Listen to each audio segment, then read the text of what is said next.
I've been using the Lego Advent calendar as like a nice way to end the day when Nicola gets all the smiles at school. I really like the small builds.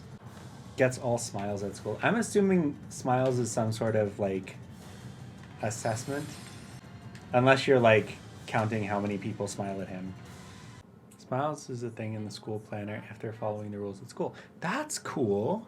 I love like the not the reward, but the notation of like this person followed the rules.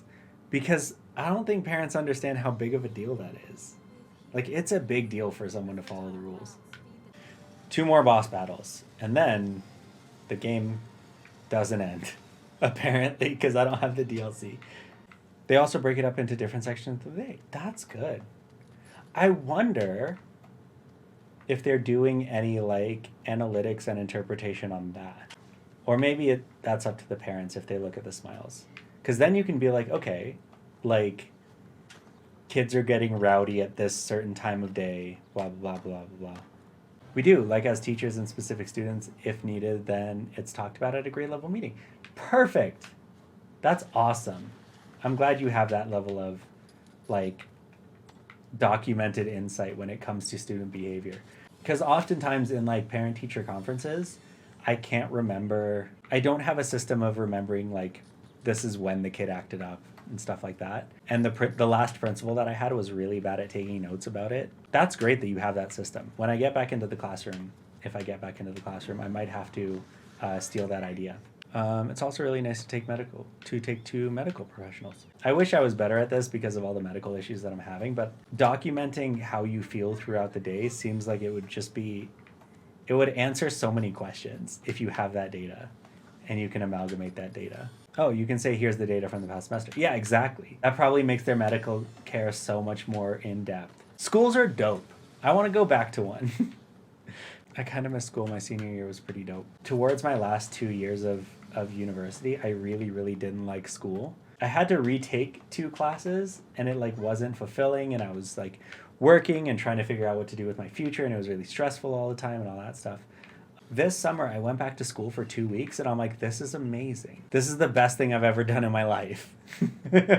Part of it is the subject matter, obviously, but part of it was just like, here's a group of people that you see every day. Here is something new and interesting to do every day. And I miss that. I wish I had more of it. I know I talk a lot about like purpose in life and goals, and like this year I'm being more episodic, which is, I don't know if that's the best idea, but it's the only option I have right now. But I would love the idea of waking up in the morning and knowing 100% that I was going to do something cool and useful. When you work in a place like Lego or Express, where I worked before Lego, it's like you wake up, you go to work, and you hope for the best. Maybe the customers will be nice today, maybe they won't. Maybe you'll get a cool like side project, maybe you won't. You don't know what the day has. And then with my current job, I wake up and I go to work, and then I have to check my emails, and then I have to check Slack, and then that tells me if I'm doing something. I don't know if I'm doing something until I get to work. I guess I could theoretically check Slack on my phone before I go to work, but I don't want to do that because that sucks. But like in school, you know before you get there that you're going to do something cool. The school system right now is very broken and very stressful. Yeah, I don't want to work in a school. That sucks. My sister-in-law is a teacher. My sister does special ed. Yeah, I don't want to work in a school. I want to be a student. No, I want to be a university student. Because in high school and middle school and elementary school and stuff, it's still up for grabs what's going on. But in university, when your professors are experts in a very specific thing and their class is a very specific thing, it's a lot more fun for me. That's also why I like making like educational TikToks and why I want to get back into the classroom when the stress level's down. I get to share something that I'm interested in, and then children get to ask me about it, and it's great. Not to say that there's children following me on TikTok. There might be, but in the classroom it's mostly children. I don't want to work at a school, he says to someone who works at a school. No, I know it's tough. I know it's tough. I don't want that. I'm a weak little boy. Being a student is so much easier than being a teacher. So growing up, I wanted to be a teacher. Like, ever since before I was even in school, I wanted to be a teacher. And unfortunately, mental health and bureaucracy got in the way, so I didn't get my teaching certification in time. And then the other things that I applied to, like Teach for America or teaching certification programs or post-grad programs, they didn't ever work out. I'm pushing the buttons, Prince of Persia. Let me across this chasm, please. But it's tough. It's tough. With the current situation in the United States and the current situation in Alberta right now, I wouldn't wish being a teacher on my worst enemy. It sucks. There we go, finally. You have to deal with like budget cuts, you have to deal with an incompetent school board, you have to deal with stupid curriculum changes. One of the reasons why I enjoy teaching religious education is because I don't have to worry about any of that. I get all the joys of teaching with none of the bad sides. Sometimes I get in trouble from like the internal education board, but mostly because I'm a subject matter expert, I can talk my way out of those because they don't know what they're talking about. They're not educated. You don't have to go through formal education to be on the education board. The fun thing about working at school and being a parent at said school is I see bad on both sides. I get to make everyone upset. Chunks, can you make people upset? Do you know how to do that? Granted, I've only seen you online and like the videos you post and the comments you post, but I feel like it would be very difficult for you to make somebody upset. Like even when there's like a legitimate problem that you're trying to like point out or fix or something, I feel like you do it in a way that it's like, yeah, I see where I went wrong. You're right. Let me try to fix it. I don't think you can make people upset. With the state of parents these days, being a nice person gets them upset. Yeah, that's fair. Some parents just don't do that at all. Have you seen the comments on my video about glass children? I have not. Should I? Do I want to? But also those are internet comments. They're not real people, he says to convince himself every day. People don't like advocates. That's part of what I'm getting on that stupid Mindy video, which is still getting a bunch of racism, like, till today. If you don't watch my videos from 2 months ago, that's why I've been so upset and stressed out online recently, is because every morning I wake up to a dozen or 20 or 30 very vile racist comments on that one video.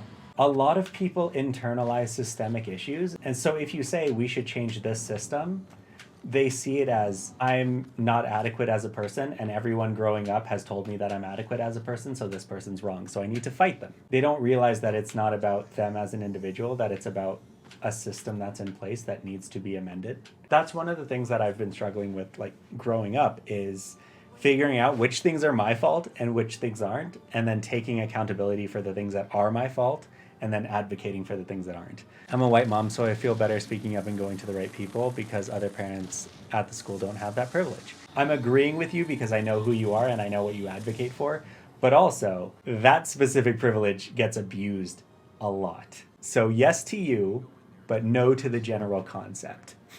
Autism Speaks. Autism Speaks. That's one of the tough ones. Autism Speaks, in addition to being terrible, has very good branding and very good marketing. So it's very difficult for people who are just getting started in advocacy and just getting started in support, or like parents that just get their kid diagnosed with autism and don't know what to do. Autism Speaks is very, very good at getting in front of those people and pretending to be a good guy. And that's also why after the Mindy Kaling video, all of my video responses to comments on that video have been like very patient and very educational. That's the state of the world that we're dealing with. We're dealing with a bunch of people who think that they're special, think that they're entitled to whatever they want, just now learning that they live in a society with other people. So you can't get what you want 100% of the time. You have to take time to understand and help out other people. I'm seeing more chat messages, but I'm also in the middle of an obstacle course. So I'm just gonna real quick. Okay, cool, done, back to chat. Apparently people have tried to tell him and he hasn't listened. The district should have did their research and asked for an autistic advocate. That's the problem that I'm running into. A lot of people don't know that they need to be educated. And they think they're being educated when somebody is educating them, when really they're not.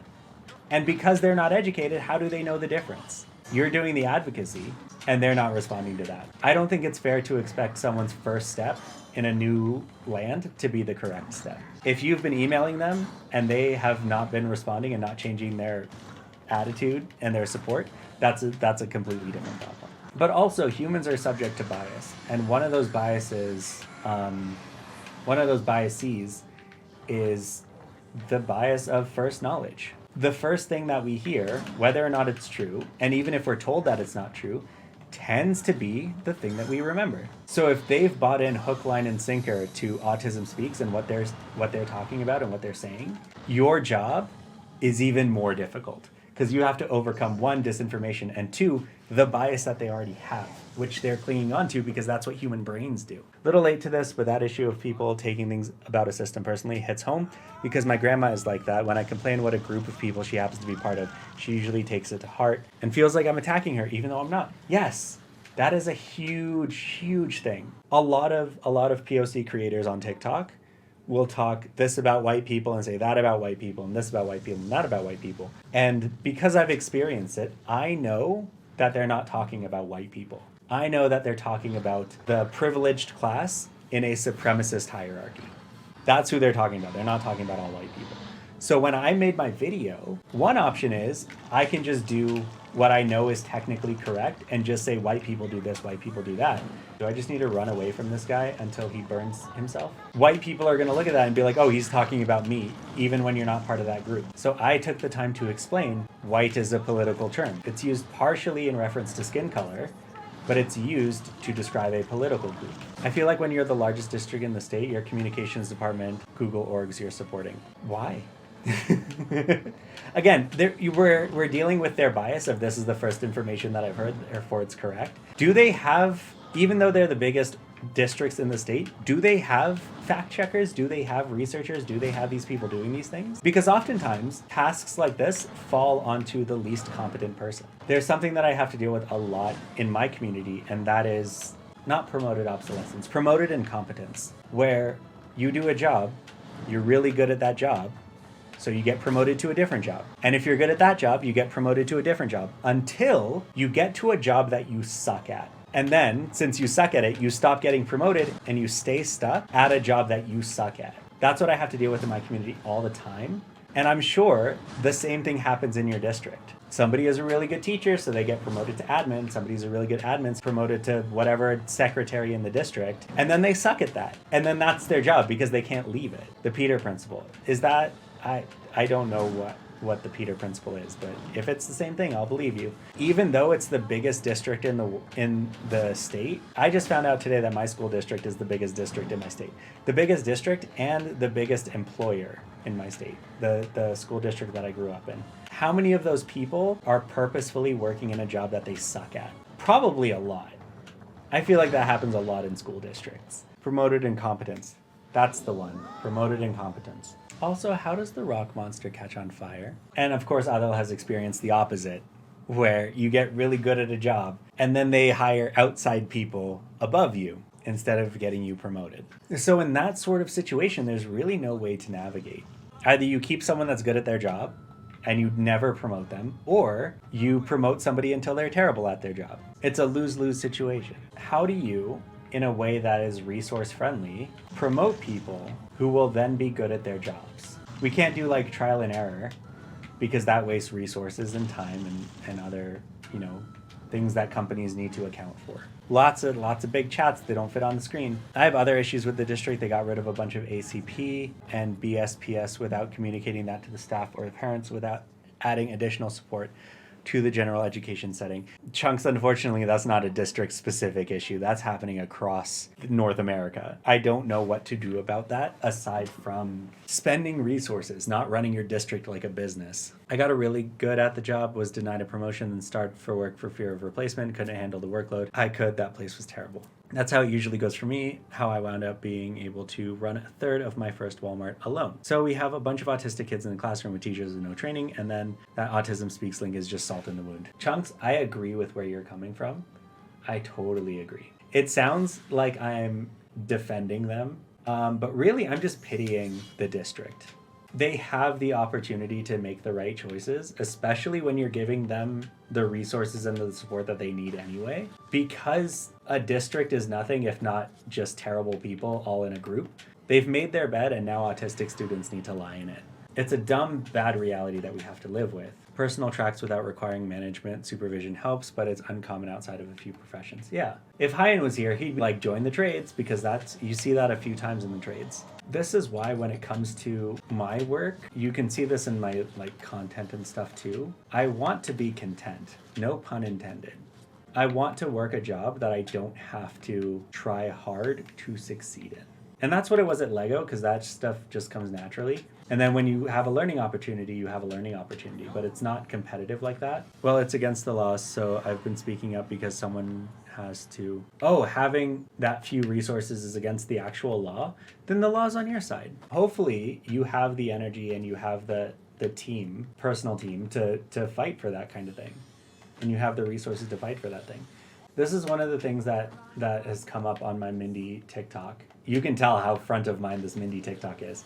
When you're standing up to a system, in your case it's an incompetent district, in my case it was racists, it's very, very difficult to stand alone.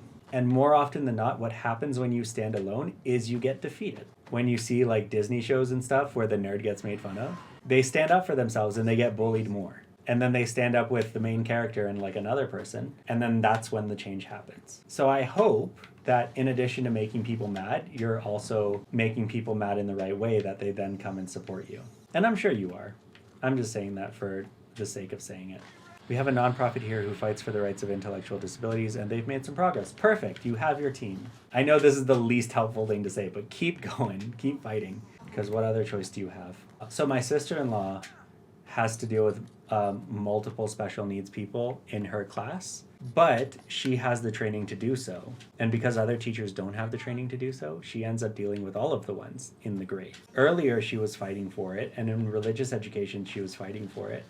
But the fight just got too tough, so now she just deals with it. So in special education law, every student is entitled to free and appropriate public education in the least restrictive environment. I hope that's not the way it's written, because if it's written that way, that's not going to happen. Also rules about suspensions, etc.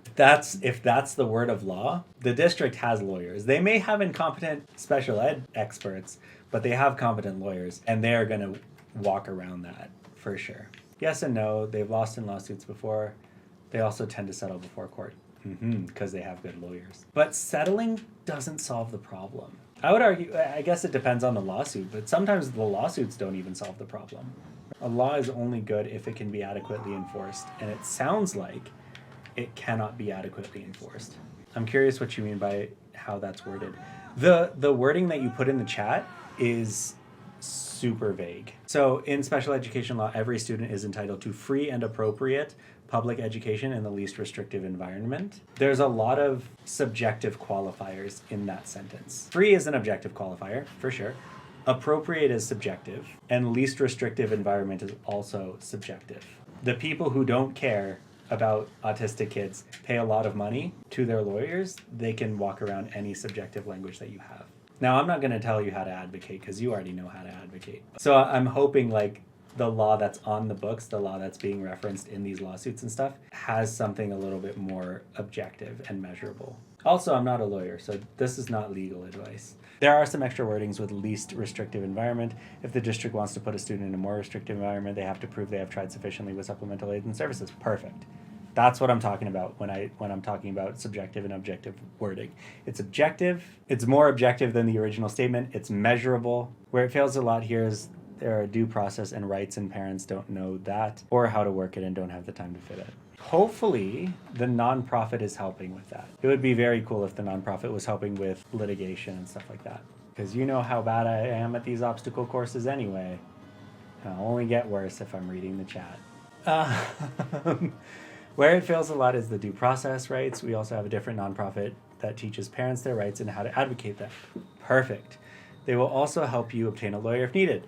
Yes, exactly. More messages equals you have a new tangent. Speaking of tangents, I have a video idea for tomorrow, but I don't know if it'll be able to get it done considering the snowstorm. We're supposed to get like 12 inches. Also, I don't know why I'm so chatty tonight. Is everyone else more quiet? I got rain today. Would you like some? Hi, Sarah. Welcome to the stream and good morning. It's good to have you here. Chunks is a little bit riled up because we're talking about special needs in education and how it's inadequate.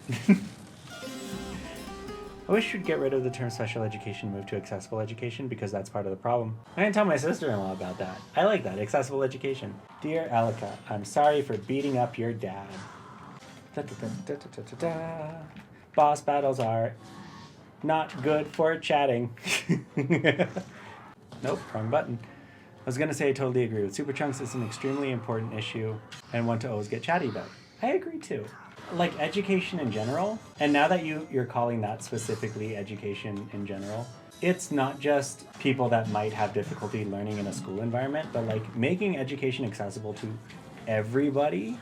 Because even for like students that would be considered they don't have additional needs in a school setting, education still sucks for them.